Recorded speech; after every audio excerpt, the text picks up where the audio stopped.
City of Los Angeles is taking legal action after the identities and photos of LAPD officers, including those who work undercover, were posted online by a watchdog group. KTLA's Annie Rose Ramos live in downtown LA now with the latest developments. Annie Rose, good morning.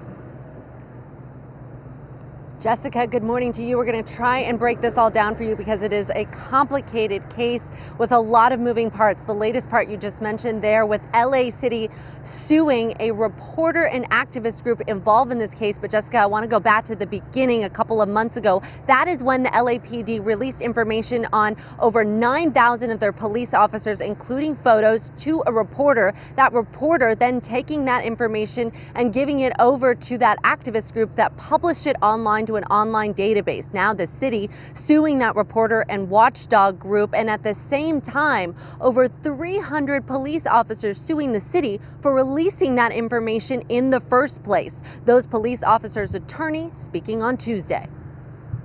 This presents a significant threat to the safety of the citizens of Los Angeles. Several undercovers have been threatened with direct threats based on this release.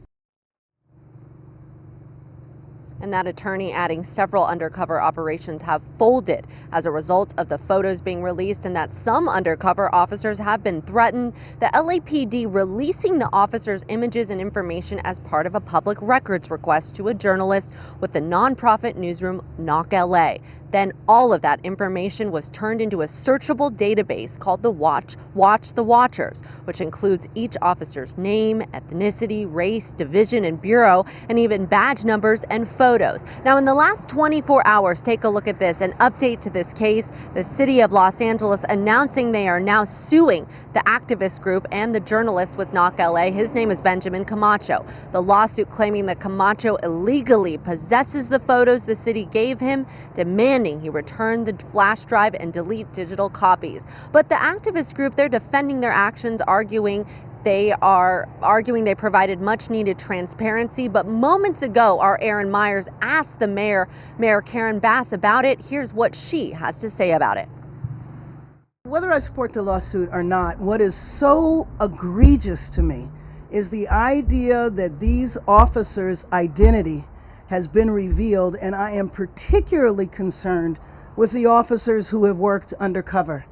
As it stands now, the law enforcement is down several hundred officers, and with retirements that can come in the next year, we are in a situation where law enforcement can lose a lot of its workforce. I'm very worried that with the officers who have been revealed, that it might increase people leaving the department. So I have been very, very worried. I think this was an egregious mistake. I think we need to get to the bottom of how this happened, and people need to be held fully accountable. And the LAPD police chief Michael Moore, saying that he deeply regrets this release of information and acknowledges that this was a mistake on behalf of his department. Reporting live, I'll send it back to you both in Hollywood.